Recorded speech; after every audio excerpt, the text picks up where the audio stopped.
Thank you so much for filling out the volunteer form to start 3D printing PPE for those that need it in our communities, our frontline healthcare workers, first responders.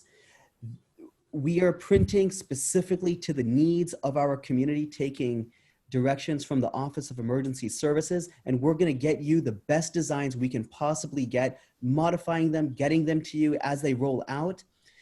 I wanna introduce you to two amazing people who have been 3D printing and are here to help you get started. If you have any questions, feel free to reach out to them. I'm gonna first let Lisa introduce herself, then David. Take it away, Lisa.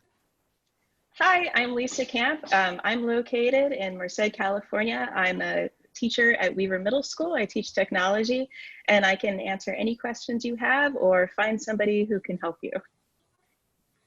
And hello, I am David Jimenez. I'm over at Cesar Chavez High School in Stockton, and I'm an educational technical lead to try and get possible settings, specify things as much as possible for your 3D prints, so that way you can streamline and increase production.